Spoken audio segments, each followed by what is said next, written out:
Welcome to BJTV. Mallikarjuna Swamy సేవా సంస్థ ఆధ్వర్యంలో మేడ్చల్ NH44 స్వామి వివేకానంద విగ్రహం వద్ద గల శ్రీ నేతాజీ సుభాష్ చంద్రబోస్ చిత్రపటానికి పుష్పగుచ్చాలు సమర్పించి నేతాజీ సుభాష్ చంద్రబోస్ జయంతి వేడుకలు ఘనంగా నిర్వహించారు. ఈ కార్యక్రమంలో మల్లికార్జున సేవా సమితి వ్యవస్థాపకులు బీఆర్ఎస్ రాష్ట్ర నాయకులు శ్రీ మల్లికార్జున స్వామి, శ్రీ ధార్మిక లక్ష్మణ్ జీ, మేడ్చల్ మున్సిపల్ చైర్మన్ శ్రీమతి దీపికా నరసింహారెడ్డి మరియు ఆటో యూనియన్ సభ్యులు తదితరులు పాల్గొన్నారు.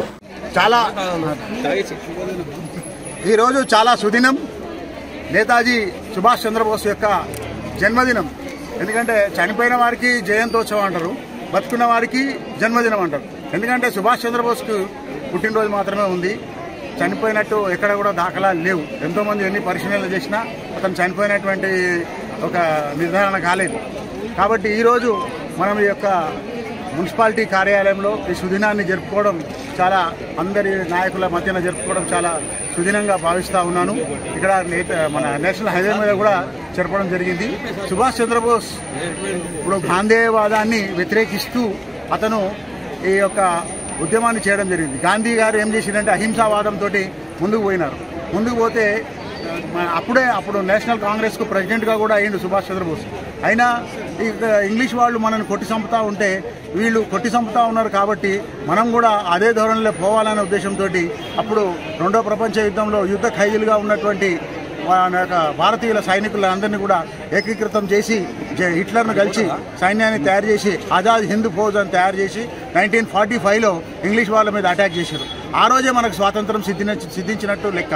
ఎందుకంటే ఇంగ్లీష్ వాళ్ళు చాలా భయపడి వణికిపోయినట్టు. ఇట్లాంటి వాళ్ళు ఇంకా ఆజాద్ చంద్రశేఖర్, భగత్ సింగ్, ఇట్లా వీర సావర్కర్ వాళ్ళటువంటి వాళ్ళు ఎంతమంది పుట్టుకొస్తారో, ఎంతమంది ఏం చేస్తారో, మనం బతికి ఉండాలంటే ఈ దేశాన్ని వదిలిపెట్టిపోవాలని చెప్పి అప్పటి నుంచి మీటింగ్ స్టార్ట్ అయ్యి 1947లో మనకు దేశాన్ని వదిలిపెట్టిపోవడం జరిగింది. అగర్ శ్రీ సుభాష్ చంద్రబోస్ కనుక ఈ యొక్క స్టైల్లో పోకుండా ఉంటే ఇంతవరకు కూడా మనకు స్వాతంత్రం వచ్చేది కాదు. ఎందుకంటే వాళ్ళకు భారతదేశం ఒక బంగారు పిట్టలాగా వాళ్ళకు ఉండే. ఎందుకంటే ఇక్కడ వ్యాపారం చేసుకోవడానికి భారతీయుల లోపల ఐక్యత అనేది లేకుండా ఎవరికి వారే యమునా తీరే అన్నట్టు ఉండే. కాబట్టి ఇట్లాంటి ఐక్యతను చేసినటువంటి మహానుభావుడు సుభాష్ చంద్రబోస్. ఇట్లా చాలామంది పుట్టుకొస్తారని చెప్పి భయపడిపోయిండ్రు.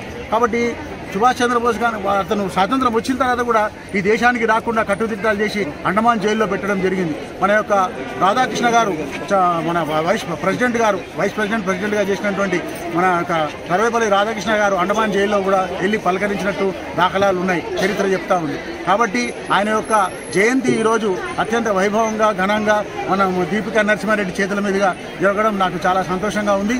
వారికి హృదయపూర్వక ఈ అవకాశం ఇచ్చి పట్టం తెప్పించి ఇక్కడ వచ్చినటువంటి కమిషనర్గా కానీ, మున్సిపాలిటీ సిబ్బందిగా కానీ, ఇక్కడ వచ్చిన నాయకులకు అందరికీ కూడా మనసా వాచా కర్మణ త్రికరణ శుద్ధిగా శుభాభినందనలు తెలియజేస్తా ఉన్నాను. జై హింద్, జై సుభాష్ చంద్రబోస్.